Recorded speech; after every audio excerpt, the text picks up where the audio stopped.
पनवेलमधील कृष्णाई तलावामधील पाण्याचा अपव्यय ही एक गंभीर समस्या बनली आहे। हा ऐतिहासिक तलाव शहराच्या मध्यभागी असूनही योग्य देखभाली अभावी तिथे पाण्याचा अपव्यय आणि प्रदूषण मोठ्या प्रमाणावर होत आहे।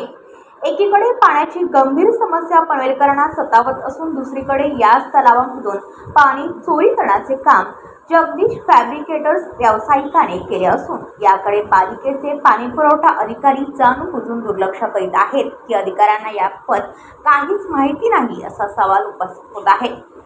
सार्वजनिक तलावांमधून खाजगी कामासाठी उदाहरणार्थ शेती किंवा व्यावसायिक कामासाठी मोटार लावून पाणी उपसणे हा बेकायदेशीर आणि दंडात्मक गुन्हा आहे।